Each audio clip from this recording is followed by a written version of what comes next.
आज हम नाजरीन बात कर रहे हैं ड्रामा सीरियल डायान की, ख़ास तौर पर इसकी 30वीं किस्त के एक बहुत ही दिलचस्प हिस्से की। हमारे पास हर पल जियो के YouTube चैनल की तफसीलात हैं और मकसद कहानी को समझना है। किरदारों के बीच ये जो जाल बन रहा है ना, खासकर ये नई आया मीशा, उसके इर्द गिर्द जो साजिशें और राज हैं उनको थोड़ा खंगालना है। जी बिल्कुल। और ये हिस्सा ना किरदारों की नफ्सियात में बहुत गहराई तक जाता है। बदला है, वहम है, शायद कोई माफोकुल फितरत अंसुर का खौफ भी, ये सब मिलकर ना एक अजीब सी कैफियत बना रहे हैं। और मीशा वो तो जैसे बिल्कुल मरकज में आ गई है अब। तो सबसे पहले तो यही नजर आया कि शबाब और उसकी नंदें ज़किया और फौजिया, इनके दरमियान मीशा को लेकर बहुत खिंचाव है। नंदे तो बिल्कुल नहीं चाहती कि वो हुनैन के करीब भी आए, लेकिन शबाब अब जैसे उस पर इन्हिसार करने लगी है। ये सिर्फ आया रखने ना रखने की बात तो नहीं लगती है ना? नहीं, बिल्कुल नहीं। ये बहुत गहरा शक है, खौफ है। ज़किया और फौजिया को तो साफ लगता है कि मीशा का शबाब और ज़िवार पर ना कोई बहुत ही गैर मामूली असर हो रहा है।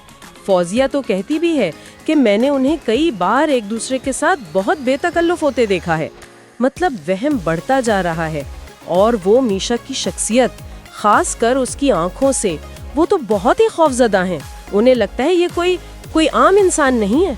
अच्छा, और इसी डर की वजह से वो पीर के पास पहुंच जाती हैं? जी, ज़किया वहाँ से तावीज़ लेती है शबाब को काबू करने के लिए, लेकिन वहाँ एक ज्यादा चौंका देने वाली बात सामने आती है। फौजिया बताती है, हाँ, मैंने भी नोट किया, कि माजी में उसी पीर की किसी चिलाकशी की वजह से शबाब माँ बनने की सलाहियत खो बैठी थी। ओह, ये तो बहुत ही गहरी और पुरानी साजिश लगती है। मतलब पहले भी वो ये सब कर चुकी हैं? जी बिल्कुल, ये उनके आपसी रिश्तों की तारीकी दिखाता है। मगर दिलचस्प बात ये है कि एक तरफ ये साजिश चल रही है और दूसरी तरफ मीशा खुद फोन पर किसी को कह रही है। अच्छा, क्या कह रही है? वो कह रही है कि इस घर में अपनी जगह बनाने के लिए तुम्हें एक एक करके सारे सुतून गिराने होंगे, और फिर यकीन दिला रही है कि फिक्र मत करो, मैं यहाँ हूँ। तो मतलब वो भी पूरी मंसूबा बंदी से आई है। ये सुतून गिराने वाली बात, ये तो बड़ी खतरनाक है। और साथ में वो माजी वाला मामला भी उन्हें परेशान कर रहा है। निहाल का कत्ल। जी, वो कब्रिस्तान जाकर तसल्ली करती हैं कि मीशा निहाल नहीं है।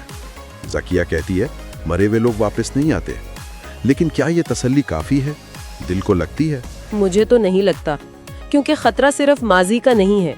एक और फोन कॉल का भी जिक्र है ना, जिसमें किसी दवा की खुराक की बात हो रही है कि इसकी डबल डोज किसी को भी खत्म कर सकती है। बहुत मुहतात रहना। उफ, खुदाया। अब ये वाज़ेह नहीं कि ये किसके लिए है, मगर माहौल ऐसा है कि शक तो कई तरफ जाता है, शायद शबाब की तरफ। और इसी दौरान वो नगीन के कत्ल का मामला भी चल रहा है। हाँ, वो भी है। इसकी माँ बदला लेना चाहती है, कातिल को आजियत देना चाहती है।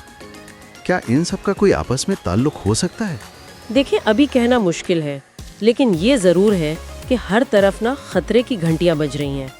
और इन सब के बीच मीशा बहुत कामयाबी से शबाब का एतमाद जीत रही है। शबाब तो अब ज़वार से कह भी रही है कि तुम ठीक कहते थे ज़वार, मीशा बहुत अच्छी है, मुझे वाकई उसकी ज़रूरत है। अच्छा, यानी वो पूरी तरह कायल हो गई है? जी, और तो और ज़वार का भाई या कोई रिश्तेदार है, वो भी मीशा की आंखों की खूबसूरती से मुतासर नजर आता है, जिस पर मीशा का जवाब, मेरी आंखों में ऐसे मत देखो, डूब जाओगे, ये भी बड़ा मायने खेज है। और वो खुद भी कहती है कि मेरी आंखें बिल्कुल मेरी माँ जैसी हैं। ये आंखों का बार बार जिक्र, कुछ तो है इसमें। बिल्कुल। तो खुलासा ये है कि खानदान में पुराने गुनाहों का बोझ है, नए शुकूक हैं, साजिशें हैं, माहौल बहुत कशीदा है।